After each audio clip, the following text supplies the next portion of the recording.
अरे साले साहब इतने आसन ट्राई कर डाले पर ब्रश तो निशाने पे लग ही नहीं रहा। तो जीजू आप ही लगा के हेल्प कर दो ना। हम लगा के नहीं, हम बता के हेल्प करते हैं। मतलब अरे हिंदी का इजी मेरे बोल। वो देख, बंगाल टाइगर्स। अब फुटबॉल की बातें शुरू होंगी। কালকে ফুটবল ম্যাচের গোলটা কি দারুণ ছিল একদম। देख देख देख, अब जो है 4 प्लेट बेगुन बाजा बोलेगा। 4 प्लेट मैगी मुंबई या चटो। आपके फोन में पेटीएम है? हाँ है। तो आप लाइन में क्यों हैं? पहले वर्मा जी, फिर दुबे जी, फिर चौधरी अंकल के घर नई गाड़ी ली है, सबको मिठाई बांटेंगे। पक्के शादी क्यों करी तूने? इतनी अच्छी लड़की है, जरा से कपड़े कम है पर शर्म नहीं तुझे सब करने से पहले। नमस्कार, मैं राहुल श्रीवास्तव और आप देख रहे हैं साहित्य, सिनेमा और संगीत। आज के हमारे मेहमान हैं फिल्म और टीवी एक्टर विश्वनाथ चटर्जी जी। आपने फिल्मों में जहां अजब प्रेम की गजब कहानी, लुका छुपी, धड़क, राजा नटवरलाल, जयंत भाई की लव स्टोरी, किस्मत, लव पैसा दिल्ली जैसी बड़ी फिल्मों में काम किया है, तो वहीं आपने टीवी सीरियल हप्पू की उल्टन पलटन में बैनिंग का किरदार बखूबी निभाया है। सर, बहुत बहुत स्वागत है आपका आज के इस कार्यक्रम में। नमस्कार, धन्यवाद राहुल जी और सभी दर्शकों को जो भी देख रहे हैं उन सबको बहुत बहुत शुभकामनाएं और कोरोना से बचे रहें। सबसे पहले मैं यही जी बहुत बहुत जरूरी है। तो जरा एक बात बताइए, लॉकडाउन के चलते सब घरों में हैं, कैसे चल रहा है आजकल? क्या दिनचर्या क्या रहती है फिर आपकी? क्योंकि शुरुआत में तो काफी जोश जोश में मैंने अपनी जो धर्मपत्नी है उनका 50-50 काम ले लिया कि मैं करूंगा। बिल्कुल। अच्छा। मैं बर्तन खाली जब बेरोजगारी के दौर में और जब शादी नहीं हुई थी तब बर्तन साफ करता था। सब एक्चुअली मैं सब कुछ करता था। हाँ। घर के सारे, कुकिंग भी आती, तो मैं धीमे से 50-50 कर लिया था। लेकिन जब ये वक्त लॉकडाउन बढ़ता गया, धीमे धीमे मेरे काम भी छूटते गए और उन्होंने भी, मेरी वाइफ ने, शाश्वती ने बोला कि तुमसे ना हो पाएगा। तो सही है। मेरी कुछ एक जगह है घर पे जो होता है ना फेवरेट जोन, वैसा जोन टाइप की जगह है जहाँ पर मोबाइल में वेब सीरीज, फिल्में या कुछ पढ़ता रहता हूँ, बुक्स वगैरह, और बातें करता रहता हूँ और थोड़ा बहुत जो हेल्प करना या बच्चे के लिए, उसको होता है ना कि एक हाथ से खाना बना बना के माँ के हाथ से वो थोड़ा पक जाता रहते तो मैं कुछ एक्सपेरिमेंट करके कुछ चीजें कर देना और थोड़ा सा पेंटिंग करना, खेलना, वैसे ही, और कुछ नहीं, ज्यादा कुछ सच में बताऊं तो कुछ नहीं करता। मतलब अपना ही ऊपर टाइम ज्यादा जाता है। चलिए गुड है। ये कहते भी हैं कि ये वो वक्त है कि अपने ऊपर वक्त, अपने को देखो, और ये जो जी बिल्कुल, जो आपने बोला ना अपने को देखो, ये जो अपने को देखो बोला ना, ये अपने आप में बहुत भारी वर्ड, ये गौतम बुद्ध या सब लोग का, मैं अभी एक्चुअली बुक पढ़ रहा हूँ कि अपने को तो देखो, दुनिया को देख रहे हो, उसमें ये कमी है, इसमें ये सही बात, हम अपने पे। हाँ। तो दादा, हम मुंबई, क्योंकि आप एक अभिनेता हैं और हम बात करेंगे मुंबई, जब अभिनेता या फिल्म एक्टर की बात करते हैं तो मुंबई का जिक्र आता है, तो हम मुंबई पहुंचेंगे, पर मुंबई से पहले हम चाहेंगे कि हम ये जानना चाहेंगे कि आपका जो परिवार था, आपका परिवार का बैकग्राउंड जो है वो क्या था, और उम्र के किस पड़ाव में आपको ये लगा कि अभिनय ही आपका भविष्य है?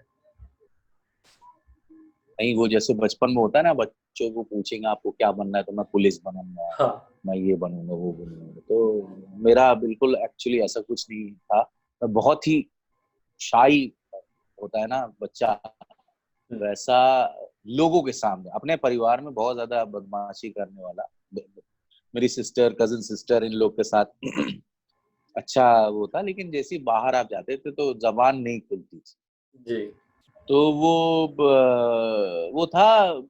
लेकिन और मेरे घर पे क्या था, मेरी मतलब ऐसी बंगाली फैमिली से हूँ जो कि कलकत्ता में नहीं रहती, इलाहाबाद में रहती है, यूपी में। पिताजी की पोस्टिंग थी एक्चुअली, यूपी स्टेट गवर्नमेंट में वो इंजीनियर थे, तो अगर उनका ट्रांसफर भी होगा तो यूपी में ही होगा। तो माताजी कलकत्ता से आई थी, बाबूजी कलकत्ता से, तो ये सब लोग, मम्मी क्लासिकल सिंगर और ये सब चीजें, तो माहौल बहुत अच्छा था। लेकिन चूंकि नोटोरियस लड़का बच्चा घर पे, तो सिस्टर और ये सब लोग तो काफी अच्छे तरीके से संगीत और इन सब की तरफ गए, मेरा कहीं कुछ नहीं हो रहा था। तो पढ़ाई लिखाई थी बीच में, फिर पढ़ाई लिखाई में भी मन नहीं होता। तो रंगकर्म और थिएटर, जो दुर्गा पूजा पंडाल होता है, एक समय था एलंगन करके एक जगह है जहाँ के ये हमारे और आपके एक कॉमन फ्रेंड है राहुल राहुल। श्रीवास्तव जी, आपके हमनाम। हम्म। हाँ, वो भी काफी उठना बैठना ये वो। तो वहां पर दुर्गा पूजा में माता जी के सामने जो है पंडाल में ही एक मंच बनता है, जो अक्सर कई जगह पर हाँ, हर होता है, जगह आज भी उपलब्ध होता है, आज भी होता है। हाँ हाँ। तो उसमें जैसे मेरी सिस्टर वगैरह लोग कुछ आगमनी करके होता था कि माता का आगमन करने का, वैसे एक फॉर्मेट आने का होता था। कुछ लोग गीति नाट्य करते थे, गीति नाट्य के वो। तो शुरुआती दौर में अगर कहा जाए तो मैं मम्मी के साथ जो है श्यामा शाप मोचन करके रविन्द्रनाथ टैगोर का ये सब लिखा हुआ बंगाली वो जो है वो गाता था कोरस में बच्चे, या कभी एक लाइन मिल गया अगर किसी का। और फिर धीमे धीमे वहां पर हमारे बहुत सारे मित्र हैं, उनके साथ थोड़ा सा रंगमंच करना, लेकिन वो कोई ऐसा नहीं था कि इसी को लेके कोई भी मम्मी पापा या कोई भी हमारे लोग ये नहीं सोचे थे कि इतना सीरियस हो जाएगा, इसको लेके आगे परस्यू करेगा। बट ये है कि 10th में ही, मतलब 9, 10th, 11 से ही मुझे समझ में आ गया था कि पढ़ाई लिखाई टिपिकल स्टीरियोटाइप इंजीनियरिंग डॉक्टर ही क्योंकि पापा जी इंजीनियर थे, वो सोचते थे कि वो शायद इंजीनियर बने, ऐसा कि स्टीरियोटाइप ऐसा करूंगा, ये मुझे लगा कि ये मेरा है नहीं। और मुझे एनएसडी के बारे में पता चल गया था तो मैंने काफी कम उम्र में एनएसडी को गोल बना लिया था एक, और उसी के हिसाब से मैं काम करने लगा था। फिर मैं एक्चुअली अगर कहा जाए तो 1 साल के लिए इंजीनियरिंग की भी थी, पापा के कहने पर एडमिशन हुआ था प्रतापगढ़ के पास एक कुंडा करके जगह है वहां पर। तो हाँ, तो लेकिन 1 साल में वहां पर गया और मेरे साथ मतलब ब्लेसिंग्स एंड डिस्गाइज वाली बात ये है कि हमारे एक सीनियर एक्टर थे जिनको मैं आज भी बहुत एडमायर करता हूँ। वो अपने आप में इलाहाबाद जैसी जगह पर होता है ना कि कोई सफल नहीं हो पाता है घर के परिस्थिति के कारण, मैं आज भी समझता हूँ कि वो one of the finest actor. वो कुछ एक ऐसी एक्सरसाइजेस करते थे जो मैं पूछता तो ये क्या कर रहे भैया, तो कहते पता नहीं यार, इससे कुछ डेवलपमेंट होती थी। बाद में एनएसडी जाने के बाद 3rd ईयर में मुझे पता चला ये अपने आप में एक एक्सरसाइज है। मॉस्को से एक सर आए थे, वो करवाए थे, और वो पढ़े लिखे नहीं थे, वो बगैर पढ़े उन्होंने डेवलप किया था। तो वैसी चीज है क्या। तो उनके साथ मुझे कुंडा में 1 साल रहने को मिल गया था, तो मैं क्लासेस नहीं करता था और मैं उनके साथ रह के बात करके शोध करके यही सारी चीजें करता रहता था। वो बीच में 4 घंटा क्लास करके आते थे, फिर मैं बैठा रहता था, करता रहता था। और इसी तरह करते हुए फिर एक दिन लास्ट में हुआ कि मैंने सीरियसली परस्यू करते हैं। Then I took the decision कि घर पे आया, पापा ने बोला कि तुम यार इलाहाबाद में दिखे जा रहे हो, तुम तो कुंडा में पढ़ रहे थे। तो फिर मैंने बताया कि बाबूजी ऐसा है कि मैं वहां से आ जाता हूँ, यहाँ रिहर्सल करता हूँ और फिर रात को चला जाता हूँ। तो क्या तुम घर पे भी नहीं आते हो? मतलब सोच लीजिए आप दूसरे शहर से आदमी आ रहा है, रिहर्सल कर रहा है, चला जा रहा है, अपने घर नहीं आ रहा। सही है। तो फिर बहुत मन उदास हुआ। माँ ने बहुत साथ दिया, माँ ने कहा कि जो बेटा चाह रहा है तो देख लो कैसे क्या करते हैं। तो पापा ने बोला कि ठीक है, तो क्या करना होता है? मैंने कहा ग्रेजुएशन चाहिए मिनिमम और थिएटर वगैरह का बैकग्राउंड ये हो। तो अच्छा कर लोगे, तुम्हारा इतना एक्सपीरियंस है थिएटर को लेकर। तो मैंने कहा कि नहीं, अभी बनाना है। वो फॉर्म भरने में 8-10 नाटकों में मेन लीड करना पड़ता है, 2-1 डायरेक्ट करने पड़ते हैं, लिखना पड़ता है, ऐसा कुछ है। और ग्रेजुएशन के हाँ हम कर लेंगे। तो पापा ने कहा कि बेटा बाकी सब तो कर लोगे, थिएटर डायरेक्शन ये वो, मुझे भय बस ये कि तुम ग्रेजुएशन कंप्लीट कर पाओगे। तो मैंने कहा नहीं, वो भी हम कर लेंगे, उतना तो है। तो फिर इलाहाबाद विश्वविद्यालय के वहां से हमने जो है कॉरेस्पॉन्डेंस और ये वो करके किसी तरह करके ग्रेजुएशन किया, जिसमें एंशिएंट हिस्ट्री, इंग्लिश लिटरेचर और फिलोसफी था। 3rd ईयर में जाके एक छोड़ना पड़ता है, 2 ही रह जाता है। वो तीनों जो है बेसिकली थिएटर के काम आता है। थिएटर में एंशिएंट हिस्ट्री है, हिस्टोरिकल चीज है, इंग्लिश लिटरेचर ऑब्वियसली कीट्स और ये सब कुछ। हाँ तो उसके बाद ये पढ़ते हैं। उसके बाद फिर पापा ने बोला था कि बस बेटा बात ये है कि एक बार ही एनएसडी में 3 चांस होते हैं, 3 बार आप दे सकते हो। पहले और चांसेस होते थे एक वक्त, तो एक बार में अगर नहीं हुआ आपका तो फिर आप ये समझ लीजिए कि फिर आपको वापस जो है हमारे पास आना होगा, हम जो कहेंगे वो करना होगा। तो हमने भी मन में डिसाइड कर लिया था कि एक बार में अगर नहीं हुआ तो तुरंत वहां से बॉम्बे भाग जाना है। लौट के नहीं आना है। अच्छा और सही है। हाँ, ये कम उम्र का एक्चुअली अगर कहा जाए डिसीजन था, सोच थी। अब आप इतने साल गुजरने के बाद मुझे लगता है अगर मान लो मेरा कोई आगे का अनुज हो, छोटा भाई हो, तो मैं उसको वैसे सलाह नहीं दूंगा, अलग तरह से सलाह दूंगा।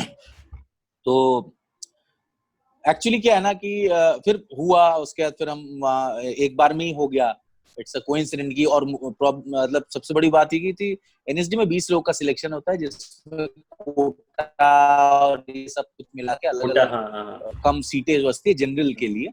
हाँ, तो 20 लोगों में हम 3 दोस्त थे इलाहाबाद के, जो और भी लोगों ने भरा था, और हम 3 साथ में एक प्ले करते थे हवालात करके। प्रवीण शेखर जी एक न्यूज में है, वो डायरेक्ट करते थे, आलोक सिंह जी उसमें वो थे।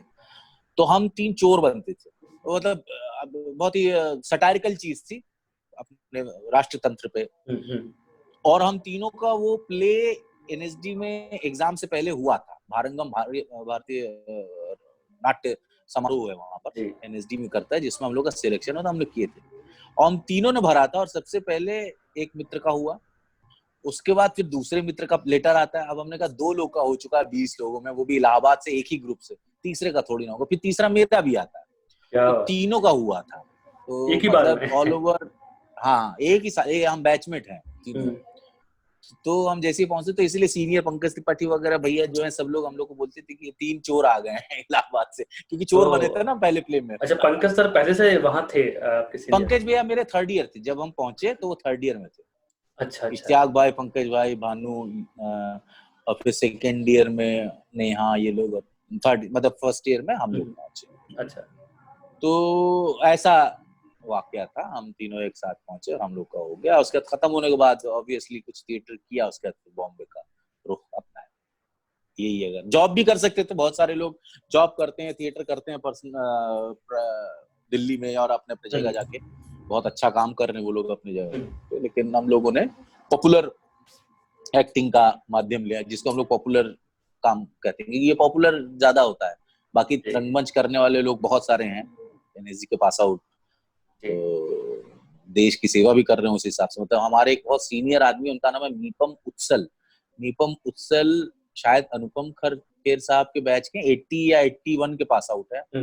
वो करगिल में थिएटर करते हैं, करगिल में जब तब भी, और वो अवेयरनेस फैलाते हैं कि how to live a life और क्या।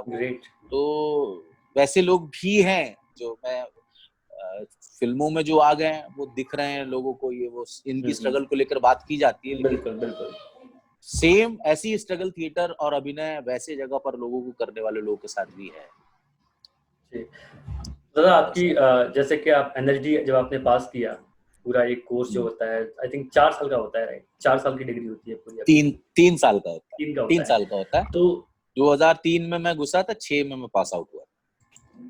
अच्छा, यानी कि आपकी उम्र ग्रेजुएशन 1 साल की है। हाँ, अच्छा आप कब? 2007 साल की मेरी है, 2007 की मेरी है। अच्छा, नहीं तो हमारा तो पीजी हुआ ना, एक्चुअली मेरा ग्रेजुएशन हो गया था 2002 में शायद। ये आफ्टर ग्रेजुएशन। अच्छा, आफ्टर ग्रेजुएशन। ये इसको आप इसके बाद एमफिल के लिए डायरेक्ट, एनएसडी के बाद एमफिल के लिए आप डायरेक्ट। अच्छा, आप मतलब रिसर्च कर सकते हैं। इसके लिए ग्रेजुएशन जरूरी होता है, वो वाली बात भी है ना? जी। ठीक है, ओके। तो आप जब आपका एनएसडी हो गया, तो एनएसडी से निकलने के बाद फिर आप सीधे बॉम्बे पहुंच गए? मुंबई? हाँ, 2-1 महीना घर पे था। 10,000 रुपए मिलते थे। एनएसडी पास आउट होने के बाद आप कहीं थिएटर अगर करोगे जाके, तो आपको मिनिस्ट्री ऑफ कल्चर जो 10,000 रुपीज देती है। तो 10,000 रुपीज उस वक्त बहुत जरूरी था कि वो मिल जाए, तो चले बॉम्बे में कुछ भाड़ा वाड़ा देने को पैसा हो जाएगा। तो ऐसे करके आए रहे। तो वो रंगमंच शेक्सपियर कुछ प्ले का नाम मुझे याद नहीं, रोमियो जूलियट किए थे हम इलाहाबाद में। उसमें काफी कुछ नया कर दिए थे। बाइक को एक स्टेज पे आ गई, ये मशाल वशाल जलने लगी, तो वो लोगों के लिए अलग था कि ये क्या हो रहा है, एनएसडी से सीख के आया लड़का, जादू कर लेगा। ऐसा टाइप का। अच्छा। तो फिर आपकी मतलब बॉम्बे पहुंचने के बाद आपको पहली फिल्म कैसे मिली? कितने समय के बाद मिली और कैसे मिली? बहुत समय के बाद मिली, अगर कहा जाए साल भर के बाद मिली एक हिसाब से। बीच में कुछ थिएटर वगैरह, स्वानंद भाई हैं, स्वानंद किरकिरे, इनके साथ थिएटर वगैरह चलता रहता था और लोगों को असिस्ट किया करता था डायरेक्शन में, क्योंकि काम नहीं मिलता था उस वक्त।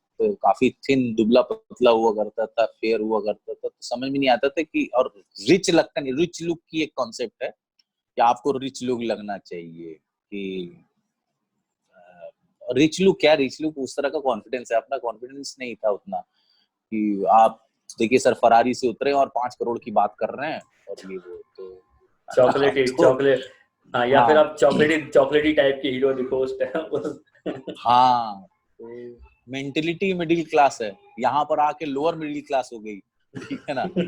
तो और यहाँ पर जो ऑडिशन का शुरुआती दौर का जो होता है बड़ा इंटरेस्टिंग होता है। डोर नॉक नॉक करके मे आई फिट, मतलब ऐसा लगता है कि मैं पसंद हूँ, ले लो अंदर और मुझसे ऑडिशन करवा लो।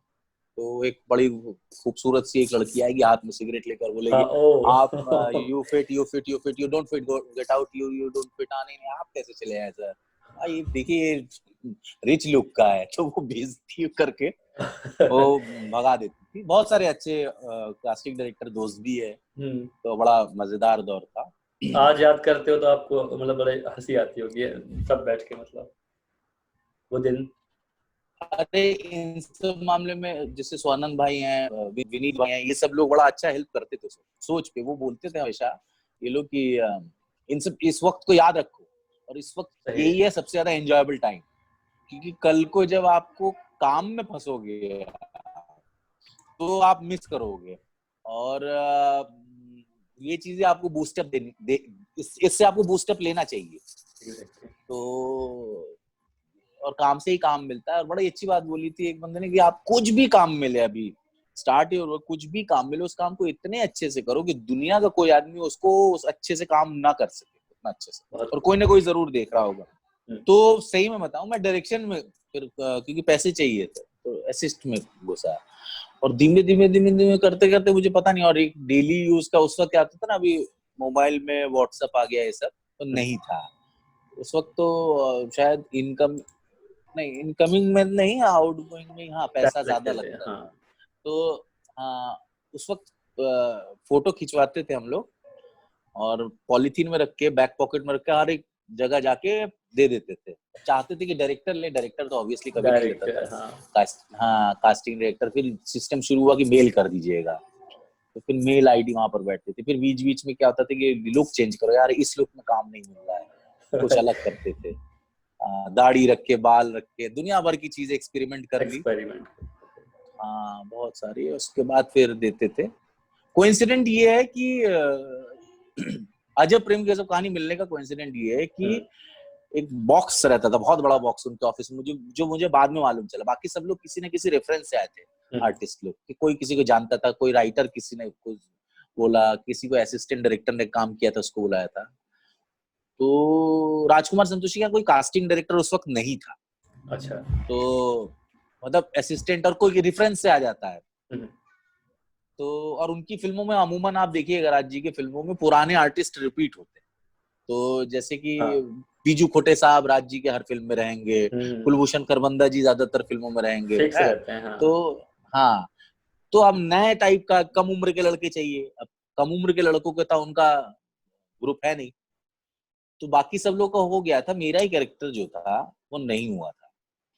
तो क्या कि यार फोटोज निकालो, तो वो बॉक्स आया। उस बॉक्स में तकरीबन 15-20 हजार फोटो होंगी। वो बैकअप था। हाँ, मतलब हाँ, वहाँ लोग आते फेंक के चले जाते ना उसमें, जैसे ड्रॉप बॉक्स में डालते हैं। तो कुछ एक हो सकता है कि नीचे जो पड़ी है उसमें पानी से कलर उड़ गया हो, ठीक है ना, वैसा हो सकता है उसमें बहुत महान लोगों के फोटोग्राफ्स रहे हो। तो उसमें से फोटोज निकाली जा रही थी। तो कोइंसिडेंटली हमारे एक सीनियर है एनएसडी के, आशिक हुसैन साहब, तो वो वहाँ असिस्टेंट में थे। तो वो ऐसे ही देख रहे थे, अचानक उन्होंने देखा फोटो, अरे यार ये तो विशु है, मतलब मुझे सीनियर विशु बोलते हैं, तो विशु है। तो उसने लिखा कि राज जी ये बहुत अच्छा एक्टर है, मैं इसको देखा हूँ, इसका थिएटर देखा, ये वो अभी का पास आउट है, कि कितने उम्र का, इतने उम्र का। अच्छा, तो बुलाओ उसे। तो मुझे जहां तक लगता है, हाँ, मुझे डायरेक्टली बुलाया ही गया था पहले दिन सन एंड सैंड होटल में। और मैं वहां पर एक रूम में 3 अलग आर्टिस्टों के साथ बैठा हुआ था श्याम, और दूसरे कमरे में शायद रणवीर और कैटरीना बैठी हुई थी। ओह, तो स्वीट टाइप का था बड़ा, और मैं अंदर से हिला हुआ था। मैं अंदर से ये मान चुका था मेरा नहीं होने वाला है। ठीक है ना, मेरा नहीं होने वाला है। हाँ, फिर उसके बाद वो था वैनिटी में भी गए, वहां पर बैठे, और उसके दिन नेक्स्ट दिन वहां पर बैठा रखा, कुछ नहीं हुआ, मिले और कहानी सुनाया उन्होंने। ठीक है, नेक्स्ट दिन स्पीच दिया, 2 लड़कों के बीच में स्पीच दिया गया और शूट पे पहुंच गया। मेरे साथ एक और लड़का था, मैं उनका नाम नहीं लूंगा, बहुत अच्छे आर्टिस्ट है।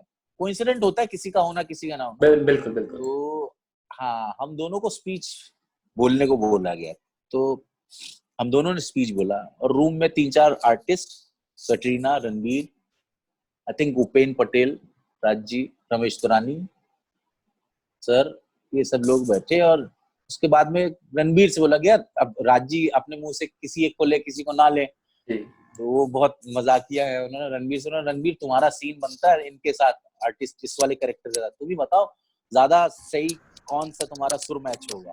तो वो भी बेचारा फंस गया। तो आरके ने मुझे बोला कि भाई ये विश्वनाथ जी, मुझे एक्चुअली जो पिच मैच कर रहा है, मुझे ऐसा लगता है इनके साथ सही होगा, लेकिन राजी आप इनके लिए भी कुछ करिए। हाँ, मैं दूसरा इस फिल्म में दूसरा रोल निकालता हूँ ना इसके लिए। ओके, वो भी जानते हैं, लेकिन उन्होंने बहुत बढ़िया काम किया, अभी तो बहुत अच्छा काम करे दूसरे व्यक्ति, लेकिन वो भी जानते कि ऐसे में होता है कि एक आदमी फिक्स हो गया तो उसमें मैं भी हो सकता था। एग्जैक्टली। ऐसे करके वो पड़ाव शुरू हुआ, फिर ऊटी, ये वो, मतलब उस साल मैंने सबसे ज्यादा फ्लाइटें, मतलब क्या ना, स्टूडेंट लाइफ के बाद पहला काम मिला, और उसमें मैं तकरीबन 18 से 19 बार अप डाउन किया हूँ। ऊटी, कोयम्बटूर, मुंबई, कलकत्ता, ऊटी, कोयम्बटूर, उस फिल्म के लिए। हाँ, उस फिल्म के लिए। सो बड़ा इंटरेस्टिंग रहा है, सीखने को बहुत मिला, बहुत मैच्योर था। काम वाइज मुझे मालूम था मुझे क्या करना है, लेकिन सामने वाला का इंस्ट्रक्शन पे आप उतने कॉन्फिडेंट नहीं होते हो। आपको मालूम है काम, क्योंकि क्या है ना, टेक्निकल चीज जुड़ जाती है। थिएटर करने वाले लोगों के साथ क्या है, पूरे ऑडियंस चारों तरफ है। अभी आपके साथ मुझे यही देखकर सारी बातें बोलनी है। Exactly. तो उस वक्त कैमरा में था, अब वो 2 shot, close, mid shot, trolley, ये वो, तो बहुत सारी चीजें होती है, मार्क लेना, लाइट लेना। तो वो सारी चीजें नहीं आती थी। ये सब सारी चीजें जो FTI में बहुत अच्छा होता है, पुणे फिल्म इंस्टीट्यूट में, वहां पर टेक्निकली आपको बहुत अच्छी तरह से सिखाया जाता है, तो वो वहां के लोगों के लिए ज्यादा फायदेमंद होती है। वहां पर लिटरेचर पे इतना काम नहीं होता होगा शायद, मैं नहीं जानता उतना ज्यादा। वो स्टूडेंट अपने से अगर तैयारी करे तो बात दूसरी है, लेकिन टेक्निकली बहुत अच्छा FTI में होता है, क्योंकि राष्ट्रीय नाट्य विद्यालय जो वो सिर्फ नाटक पे फोकस करती है। नाटक का सेट कैसे बनाना है, म्यूजिक कैसे बनाना है, अभिनय में कहाँ आर्तोद, ग्रोतोवस्की, स्टैनिस्लेवस्की, ब्रेख्त, नाट्यशास्त्र, इस पे कौन कौन से विधा में आपको एक्टिंग करनी, वो चीज सिखाया जाता है। कैमरा टेक्निकल चीजें नहीं सिखाई। एग्जैक्टली।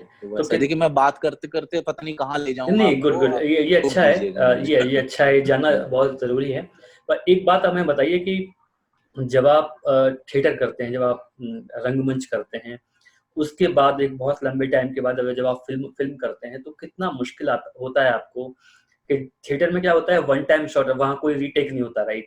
वहाँ ऑडियंस सामने बैठी है, आपको पूरा अभिनय एक बार में करना है और बिल्कुल परफेक्शन के साथ करना है। फिल्म में आप करते हैं वो कट, वो रीटेक बार बार लेना, और ये शॉट वो शॉट, तो कुछ इरिटेशन या कुछ ऐसा होता है, या फिर एक अलग मजा आता है कि देखिए वो तो क्या होता है कि ऑब्वियसली वन टेक में अगर हो तो ज्यादा अच्छा लगता है थिएटर करने वाले के लिए, लेकिन ये टेक्निकली पॉसिबल है नहीं। और ये रह के ड्यूरिंग शूटिंग टाइम, फिल्म हो, सीरियल हो, एड हो, आपको रहते रहते समझ में आ जाता है कि वो कुछ एक जगह ऐसा है कि शॉट ही वैसा है कि वन टेक ही लेना है, वो बात दूसरी है। नहीं तो कई जगह पर क्या होता है कि यहाँ से आप चलते चलते वहां हो गए। आप हमेशा जो है, इतना पैसा नहीं होता कि आपके साथ स्टडी कैमरा है तो वो फॉलो कर रहे हैं। फॉलो में उतना हो सकता है कि अच्छा ना लगे, कि कहा जाता है कि टीवी इज अ क्लोज माध्यम, क्लोज का वो। वैसे आज के दौर में इस माध्यम, ये जो किंवदंती थी, ये जो बात थी, उसको काट दिया गया है, क्योंकि पूरी की पूरी फिल्में पूरा वेब सीरीज मोबाइल पे ही देखा जाता है, ठीक है ना, अगर कहा जाए तो। बिल्कुल बिल्कुल। तो टीवी से भी छोटा हो गया लेकिन फिल्म देख रहे हैं लोग, पसंद आ रहा है, तो वो गलत बात थी जो इसको लगाया गया था। लेकिन मैं कह रहा हूँ टेक्निकली कुछ एक जगह करना थोड़ा सा पॉसिबल नहीं होता, इसलिए कट करना जरूरी होता है। कुछ एक जगह अगर टेक्निकली साउंड हो कि आपके पास इतने इक्विपमेंट्स है कि एक साथ वन टेक लिया जाए और बहुत लंबा मूवमेंट भी है, बैठे बैठे स्पीच बोल देना आप एक साथ कर सकते हो, कोई याद कर लिया बोल दिया, ठीक है ना। जिनकी याददाश्त बहुत ज्यादा अच्छी नहीं होती उनके लिए भी कट करना पड़ता है क्योंकि उनको लाइंस याद नहीं होती है। मान लीजिए परफॉर्मर अच्छे हैं लेकिन लाइंस याद नहीं होती है, टेक्निकल कुछ एक होता है ना, जैसे मान लीजिए हिस्ट्री में आपको सन याद नहीं होते कि शाहजहां कब आया था, अकबर कब मरा, उसके ये वो उसके कितने, हाँ, पानीपत की लड़ाई कब हुई थी, पानीपत 2 की लड़ाई कब हुई थी, तो वो डेट वाइज सन वाइज याद नहीं रहते। अगर मान लीजिए ऐसा कुछ स्पीच आ गया तो उसमें मुश्किलात आते हैं, तो उसके लिए वक्त चाहिए होता है। और टीवी फिल्म में नए अभिनेताओं के लिए या कभी कभार ऐसा टाइमिंग रहता है कि सनडाउन होने वाले बड़े अभिनेताओं के लिए भी वक्त कम रहता है कि जल्दी से ये स्पीच याद करके आप कर दीजिए। तो अच्छे जिनकी याददाश्त है वो कर देते हैं और कभी कभार इतना प्रेशर भी रहता है कि नहीं भी कर पाते तो कट कट करके लिया जाता है। तो वो हेल्पिंग हैंड है, अगर आप इसमें आप दोनों में आपको माहिर होना चाहिए। मैं इसको ये कहूंगा कि एक एक्टर को एक्टर होना चाहिए एज क्रिकेटर, कि वो क्रिकेटर है, वो 2020 खेले, वो वनडे खेले या वो टेस्ट खेले, बिल्कुल बिल्कुल, उसको रन बनाने हैं। हो सकता है 2020 में दौड़ भागना है बहुत ज्यादा, टेस्ट में कम दौड़ना है, वनडे में बीच का है, लेकिन आपको करना है, आपको हर चीज में हरफन मौला होना है। इसमें कोई वो नहीं है कि सॉरी यार वो तो क्या ना वन टेक था इसलिए नहीं कर पाया, नहीं, जो भी है आप करिए, पैसे दे रही है और ये आपका, आपने ये इसको सिर्फ हॉबी नहीं रखा है, आपने इसको व्यवसाय किया है। हाँ, बिल्कुल। मतलब अगर अभी आज के डेट में अगर मैं बोलूं कि आज के संदर्भ में ये बात बोलना चाह रहा हूँ कि आज कोरोना के दिन पुलिस वाले जिनको हमेशा पावर है, रॉब है, डॉक्टर जिनको बहुत सारी सुविधाएं वैसे मिलती हैं, ये दोनों ऐसा चीज है जिनको नॉर्मल लाइफ में कम मतलब अगर कहा जाए कि जो सफाई कर्मचारी है रोज साफ करते सब कुछ करते, लेकिन ये दोनों आज भी वो जो काम कर रहे हैं वो खतरा लेते हुए कर रहे हैं, ठीक है ना। तो पुलिस वाले अगर आज के डेट में अगर ये बोले अरे तो कोरोना है तो मैं नहीं कर पाऊंगा, ऐसे तो नहीं, वो पूरा देश संभाला हुआ उन्होंने, डॉक्टर ने पूरा सब जगह वो लगे हुए, बॉर्डर पे लगे हुए, चेक कर रहे हैं लोगों को, या हॉस्पिटल में वो खुद भी बीमार हो रहे हैं, कितनी पुलिस वालों की डेथ हो गई है ऑल ओवर इंडिया में, डॉक्टर्स की भी। तो मैं उस हिसाब से बोलूं कि आप ये बोल नहीं सकते नहीं कि लॉन्ग शॉट है ये है तो मैं आपको तैयार होना पड़ेगा, जैसे ये लोग तैयार है वैसे हम लोग को भी तैयार होना पड़ेगा। आप बहुत घुमा देता हूँ बीच बीच में, आप इसको नहीं वो कोई दिक्कत नहीं, कोई दिक्कत नहीं। ये देखिए ये सब बहुत जरूरी है। अच्छा एक बात आप हमें बताइए कि जो आपका एक टीवी सीरियल है हप्पू की उल्टन पलटन जिसमें आपने बैरन का किरदार किया है, ये आपको ये कैसे मिला आपको ये रोल, और कितना आपको तैयार करना पड़ता है खुद को इसके लिए, किस तरह आप तैयार करते हैं, क्योंकि एक अलग रोल है ये।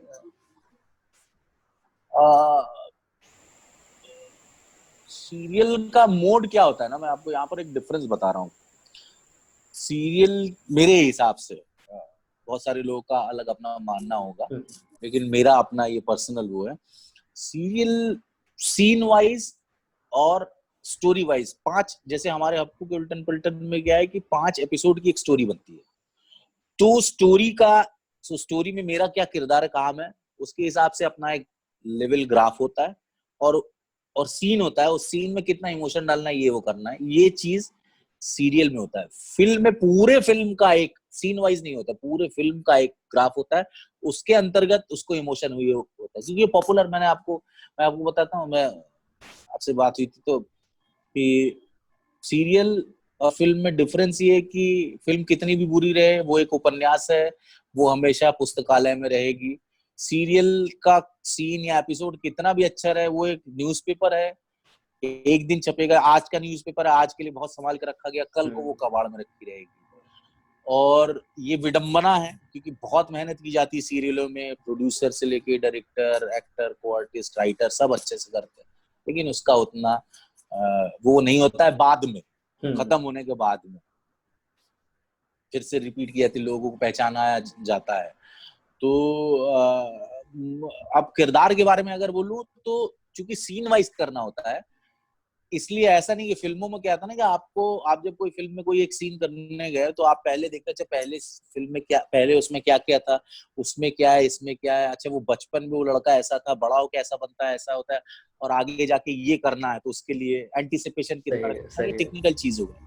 सीरियल में क्या होता है कि इस स्टोरी में ये क्या कर रहा है, अच्छा ये स्टोरी यहाँ तक हो गई, अच्छा अब इससे पहले ये खाना खा के आया है, अब इधर जाके कुछ गुस्सा होगा, इसका दिमाग गर्म होगा, ये उल्टी कर देगा। तो अब उल्टी के एक्सप्रेशन या ये, और खाना ज्यादा खाया था कि कम खाया था, इतने में ही काम करना है, ठीक है ना।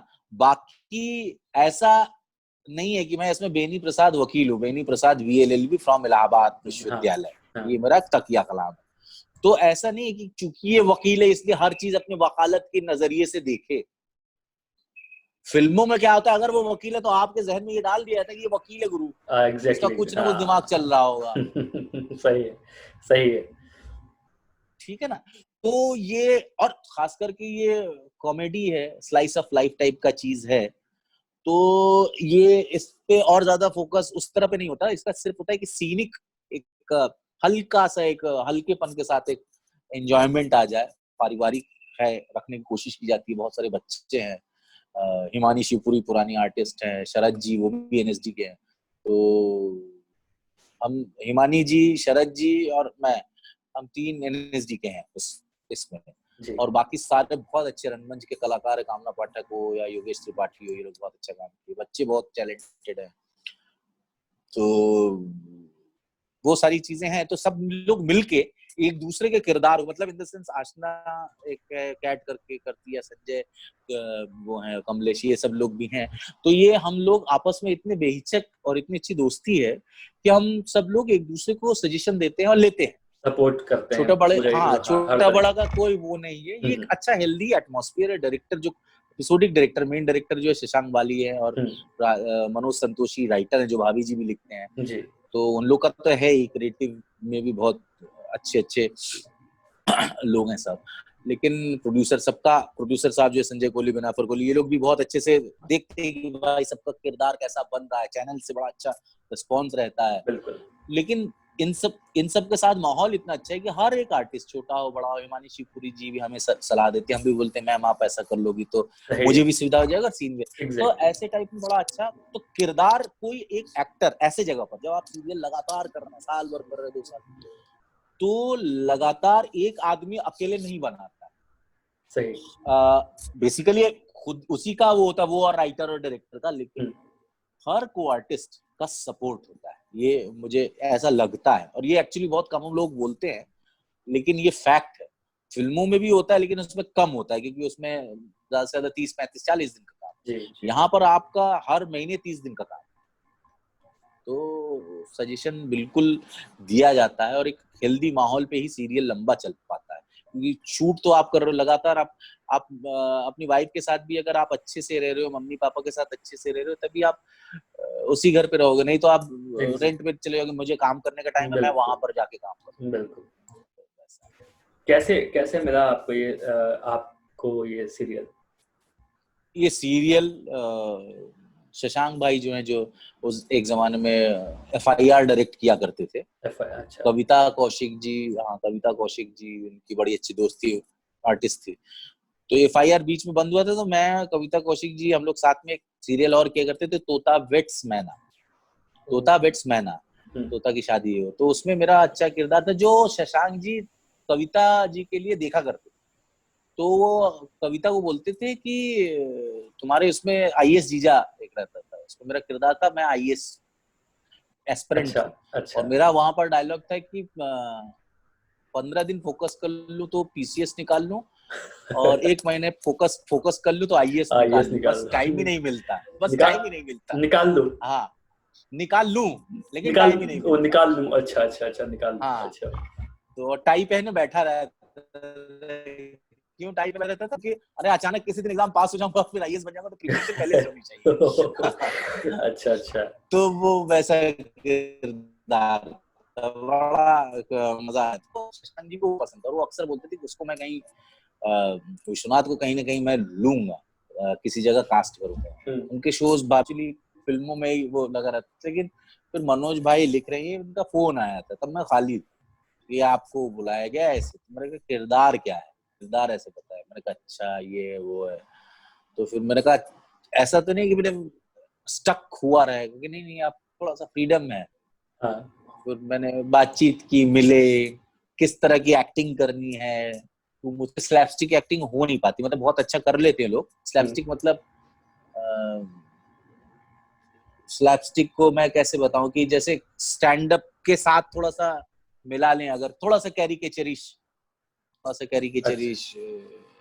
वो बहुत अच्छा है। जो लोग कर पाते हैं वो बहुत अच्छा, मतलब जैसे मैं मिमिक्री नहीं कर सकता, तो अलग अलग, मतलब अगर कोई डिटेल में जाएगा तो विधाएं अलग अलग होती हैं, उसके हिसाब से चीजें होती हैं। तो वो फिर मैंने बोला नहीं तुम्हें जैसा सूदिंग टाइप का जैसा चाहो वैसा करूंगा। ठीक है। तो ह्यूमर बेसिकली मेरे लाइंस में होती है। बेसिकली अगर कहा जाए, मैं ज्यादा श्रेय राइटर को दूंगा, डायरेक्टर को दूंगा। ह्यूमर लाइंस में होती है। मुझे वो ह्यूमर मुझे समझ में आता है कि वो जो पतली सी हल्की सी जो ह्यूमर है वो मुझे समझ में आया, और मैं उतना ही देता हूँ। मेरी कोशिश ये है कि उतना ही हो कि जो हल्का लगे, है ना। मेरे उससे कोई ठहाके मार के हंस नहीं गिर नहीं पड़ेगा, लेकिन वो एक हल्की सी, जैसे चिच्चोर, रजनीगंधा, छोटी सी बात, गोलमाल पहली, मतलब अमोल पालेकर वाली, उसका जो फ्लेवर है ना, वो जो फ्लेवर है वो फ्लेवर की बात कर रहा हूँ मैं। राजा की आएगी बारात या वैसी टाइप की फिल्म, कुली नंबर 1 की बात नहीं कर रहा हूँ। वो अलग जोनर है, वो वैसा नहीं हो पाता है मुझसे। तो उस तरह की चीजें वैसी मिली और फिर हम लोग करने लगे काम। बीच में मौका मिलता है तो पंचायत करके एक सीरीज आई, उस पर मैंने एक छोटा सा किरदार किया है। तो लोगों को लगा रहे यार ये तो बिल्कुल अलग है। अभी आजकल लॉकडाउन की वजह से लोग देख रहे हैं, तो पुलिस वाला बनाओ, तो एक यार ये तो बिल्कुल अलग है। तो मैंने कहा वहां पर भी मैं कुछ अलग नहीं करने गया, वहां पर भी जो स्क्रिप्ट लिखी हुई उस स्क्रिप्ट को ही मैंने किया। हाँ, थोड़ा सा मूवमेंट या कुछ चीजें होता है कि इतने साल मैंने भी एक्टिंग की है, तो कुछ सजेशन देता हूँ डायरेक्टर राइटर को, अगर आपको पसंद आए तो आप रखिए, तो वो आपका पोस्ट है, आप अपने हिसाब से चीजें करेंगे। लेकिन तो कुछ चीजें उनको जो समझ में आती है वो रखी उन्होंने। तो वो थोड़ा सा हल्का सा ह्यूमर लगा, क्योंकि आम जिंदगी में भी हम लोग किसी न किसी बात से मुस्कुरा देते हैं। किसी माँ ने कुछ बोल दिया तो मुस्कुरा दिए, तो ऐसा जरूरत नहीं है कि माँ ने एक जोक सुनाया होगा। सही है वैसा ही टाइप। तो आप कहाँ आपको ज्यादा मजा आता है, फिल्म के सेट पे या फिर टीवी के सेट पे? किसमें ज्यादा एंजॉय करते हैं आप? अरे ये तो बड़ा ही भारी प्रश्न है। ये ऐसी चीज नहीं है। अगर मान लीजिए भाई बोलूं कि स्वादिष्ट खाना आपको ढाबे पे भी मिल रहा है, स्वादिष्ट खाना आपको 5 स्टार होटल में भी मिल रहा है, तो कौन सा स्वादिष्ट खाना आपको पसंद होगा? हर जगह का अपना ये ऐसा नहीं, स्वादिष्ट खाने का फ्लेवर अलग है, माहौल अलग है, बस इतना ही है। अब खराब खाना फिल्म के सेट में मिले या ढाबे पे मिले तो आप दोनों जगह से वो करेंगे, तो ऐसा नहीं है। तो हर एक चीज ऑब्वियसली क्या होता है ना, सीरियलों का सेट सीरियल के प्रोडक्ट के ऊपर है, किस चैनल के लिए हो रहा है, कितना बड़ा प्रोड्यूसर है और कहानी की डिमांड कितनी है, उसके हिसाब से कितना पैसा लगाया जाए, उसके हिसाब से उसमें फंडिंग और मतलब in front of the camera और बैक ऑफ द कैमरा दिखता है। वैसे ही फिल्मों के साथ है। अभी जिस फिल्म में मान लीजिए कि अक्षय कुमार हो और बहुत बड़े कोई प्रोड्यूसर हो, तो फिल्म का सेटअप अलग रहेगा, लेकिन उसमें भी 3 खांचे होंगे कि A ग्रेड लोग यहाँ खाएंगे, B ग्रेड यहाँ खाएंगे, C ग्रेड, और वैसे सब जगह पर तो Z ग्रेड तक आ जाता है। ठीक है ना, खाने का बंटवारा हो जाता है, ये हर जगह है। तो वो आप किस खांचे में पड़ते हो, आप कितने एक्सपीरियंस हो और किस चीज पे है, तो ये अलग। तो सीरियलों का भी एक, बहुत सारे सीरियल ऐसे थे जैसे बहुत बड़े बड़े शोज बनते हैं जिनका पर एपिसोड का ही खर्चा 1 करोड़ 1.5 करोड़ होता है। मान लीजिए कुछ अलग अलग शोज हैं बहुत बड़े, जैसे जो वॉर टाइप के जो शोज होते हैं, राजा महाराजा वाला, तो उसमें खर्चे ही चैनल ज्यादा करते हैं जी। तो वो एक छोटी फिल्म के सेटअप से ज्यादा बड़ा लगता है। तो वहां पर आपको काम करने में उस तरह का मजा आएगा छोटी फिल्म के सेटअप की। लेकिन अब यही है कि आप अभी एक बहुत अच्छी कई सारी फिल्में आई संजय भैया की, कामयाब आई। हमने संजय भैया के साथ एक फिल्म की है, वो शायद आ जाए अभी जल्दी। हम इश्तियाक भाई और संजय मिश्रा वगैरह हैं, सब एनएसडी के सारे लोग हैं। तो छोटी फिल्म है लेकिन वो करने में इतना मजा आया सबको।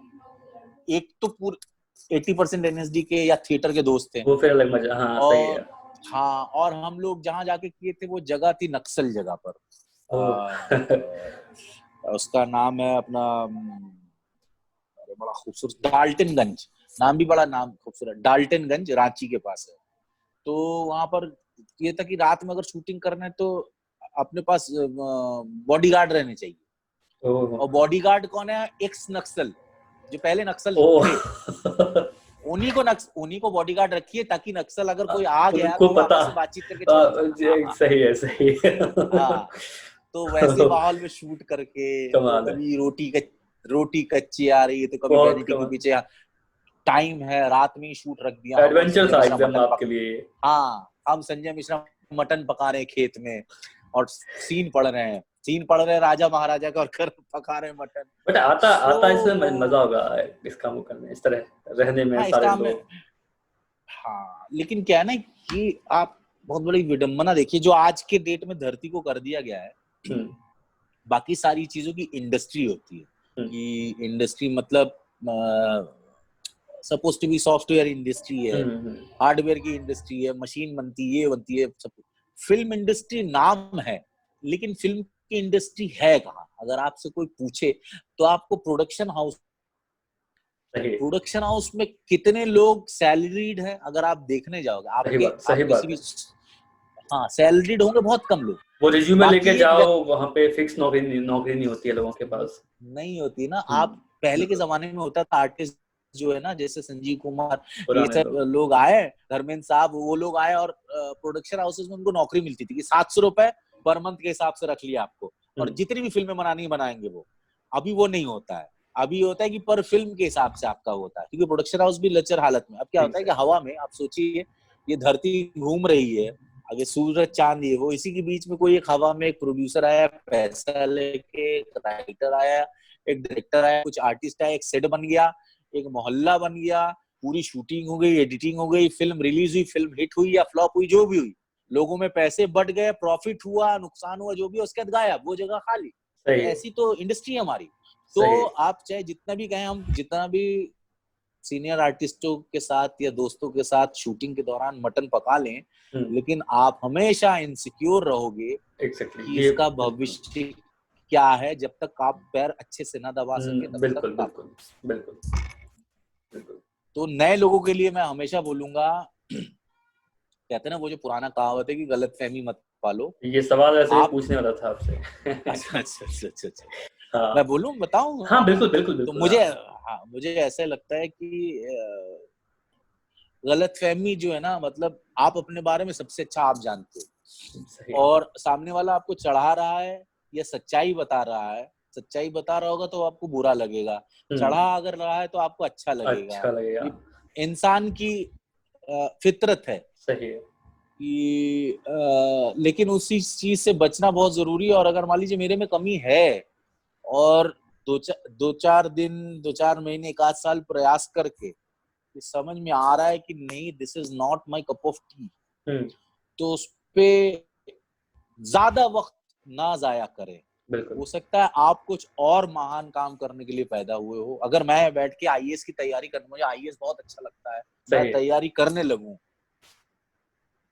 मुझे नहीं लगता, मैं जानता हूं, 100% जानता हूं कि मुझसे नहीं हो पाएगा। मैं बहुत रिस्पेक्ट है मेरा आईएएस, पीसीएस या सिविल सर्विसेज में जो लोग हैं उनके लिए, लेकिन मैं नहीं हो सकता उस चीज में।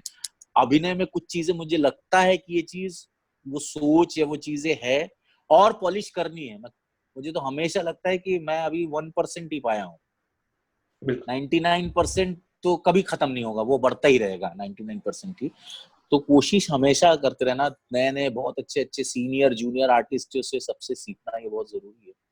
और बहुत ही इंटरेस्टिंग एंड अनसर्टेन लाइन है ये। फाइनेंशियल से कम आपको सही गाइड करने वाला अगर मिल जाए, ये बहुत अच्छा होता है। और बहुत सारे लोग हैं अच्छा गाइड करते हैं, और बहुत सारे लोग हैं जो खुद वो अपने आप ऐसे बन गए विदाउट गाइडेंस से, तो वो गाइडेंस नहीं दे पाते, ऐसे भी। बिल्कुल बिल्कुल। तो हाँ, इसमें कुछ मैं पर्सनली कुछ बोल ही नहीं सकता, कोई टैग ही नहीं लगा सकता कि दिस इज द वे, ऐसे चलो। बिल्कुल, एक बिल्कुल। वो था कि मुझसे एक बंदे ने पूछा कि सक्सेस का रास्ता क्या है फिल्म इंडस्ट्री में, तो मेरे हिसाब से तो ये कि डोंट टेक यू टर्न। अगर आप में है मादा तो एग्जैक्टली, डोंट टेक सही यू सही टर्न, यू सही टर्न बात। मत लो, चलते रहो, आ जाएगा ये रास्ता। ये और वो कोई विंग्स नहीं है थिएटर का या इस कमरे का, इस कमरे से उधर गए बस जंप करके स्टार बन गया, हॉलीवुड में पहुंच गए। सही है सही है। तो दादा, आने वाले कल को लेके आपकी क्या प्लानिंग्स हैं क्या? देखिए, कुछ एक चीजें लिखाई पढ़ाई चल रही है, कुछ जगह बातें चल रही हैं, मैं खुद भी कुछ कुछ चीजें लिखता रहता हूँ, वो चीज को लेके बात चल रही है। अभी क्या है ना, माहौल ऐसा है, कब ये लॉकडाउन खुलेगा हाँ, उसके हिसाब से बहुत सारी स्ट्रेटेजीज बदलेंगी, बहुत सारी। दो एक फिल्में हैं जिसके कुछ एक दिन के छूटे हुए हैं मेरे काम, तो वो कंप्लीट होंगे, उसके बाद रिलीजिंग, और उसके बाद ये फिल्म हॉल, मतलब थिएटर हॉल, ये कब खुलेंगे और लोगों में कब हिम्मत होगी वहां जाके बैठ के देखने की। बिल्कुल। और उस वक्त फाइनेंशियल अवस्था क्या रहेगी भारतीय आवाम की, जनता की, बिल्कुल बिल्कुल। क्या फाइनेंशियल हालत रहेगी कि भाई वो 200 का टिकट खरीद के जा पा रहे हैं कि नहीं, 500 का पॉपकॉर्न और ये फैमिली लेके। तो इन सब के ऊपर बहुत सारी चीजें निर्भर करती हैं। कुछ शूटिंग बाकी है, वो कंप्लीट करना है, कुछ चीजें लिखाई पढ़ाई चल रही है। और अभी तो अगर कहा जाए तो सारे लोग ही फंसे हुए हैं। बहुत सारे लोग जो वर्क फ्रॉम होम कर रहे हैं, अलग इंडस्ट्री के लोग, एक्चुअली अगर कहा जाए तो उनके ऊपर भी तलवार लटकी हुई है। बिल्कुल बिल्कुल। हाँ, क्योंकि मुझे जहां तक मालूम है कि सबके ऊपर जो है एक टारगेट दिया जाता है, तो टारगेट भले कितना भी कम कर दे, लेकिन जब पैसा ही नहीं रहेगा सामने वाले के पास तो वो टारगेट कहाँ से पूरा होगा? सही बात। हाँ, इंसान सबसे पहले मतलब आखिरी क्या कह लूं इसको, सबसे पहले कहूंगा पेट में अन्न का दाना हो आप और आपके परिवार में, माँ बाप बीवी बच्चे जो भी हो उनके इसमें, तो वो बेसिक नीड है। उसी के बाद जाके इंडस्ट्री पे, उसके बाद जाके कपड़े, उसके बाद स्कूल का फीस और घर का किराया, दुनिया भर की चीजें। एकदम लास्ट में आता है एंटरटेनमेंट इंडस्ट्री। एग्जैक्टली। ठीक है ना, एंटरटेनमेंट इंडस्ट्री एकदम लास्ट में आता है, इसलिए उसके लिए सबसे आखिर में पैसा रहता है, चाहे जितना भी लती क्यों ना हो। तो हम लोग की चीज भी बहुत बुरी तरह से लटकी हुई है। जो आपका प्राइमरी है, हाँ, जो आपका प्राइमरी है वो जनता के लिए एक आखिरी पायदान है, मतलब कि पहले चीजें उनकी पूरी होनी चाहिए, उसके बाद वो फिल्म देखने जाएंगे। जी जी जी, और ये होता है, ये ऐसा है। हाँ, लेकिन ये कि बहुत ज्यादा फ्रस्ट्रेटेड, परेशान हो गए, यार चलो थोड़ी देर टीवी देख लेते हैं, चलो कोई गैग भेजा है किसी ने, छोटा सा एक मिनट का भी, आज अगर मान लीजिए वीडियो आ गया तो वही देख लेते, वो भी उसके पीछे भी पैसे खर्च होंगे, वो भी कुछ यूट्यूब में पैसा कमा रहा होगा, बिल्कुल बिल्कुल, धंधा है, तो वैसा है। और तो बस ऐसा ही बोलूंगा कि अभी इसी लॉकडाउन के बीच में जो है इरफान खान साहब और ऋषि कपूर जी का देहांत हो गया। मैं उन दोनों को श्रद्धांजलि देना चाहता हूँ। और मैंने इरफान भाई के साथ एक बहुत सारे मैंने एड्स किए हैं, कई सारे एड्स किए हैं, तो जिसमें एक इरफान भाई के साथ भी किया है। उसमें इंडिका हेयर डाई ऐसे करके वो मेरे जीजा बने हुए हैं, ऐसे करके वो मुझे लगाना सिखा रहे हैं। तो मैं आपको एक बहुत छोटा सा, बहुत जल्दी से एक इंसिडेंट सुनाता हूँ। इरफान भाई के साथ मेरी पहली मुलाकात, जब वो स्टार नहीं बने थे। एनएसडी जाने से पहले बीवी कारंत करके, स्वर्गीय बीवी कारंत साहब जो एनएसडी के एक्स डायरेक्टर थे, वो इलाहाबाद में एक थिएटर करने आए थे जिसमें मैं मेन विलेन कर रहा था, संस्थाना करके, जिसके ऊपर एक फिल्म बनी है उत्सव, जिसमें शशि कपूर और शेखर सुमन रेखा जी ने किया, वो मृक्षकटिकम नाम से है संस्कृत। तो उसमें मैं वो कर रहा था और गुरुजी बैठे हुए थे, वो करा रहे थे, और रात के 7-8 बज रहे थे इलाहाबाद में, और अचानक पीछे का दरवाजा खुलता है। ऑडिटोरियम में अंधेरा था, बहुत सारे आर्टिस्ट थे पीछे बैठे थे मेरे, और मैं ही मेन लीड लाइट पे कर रहा था।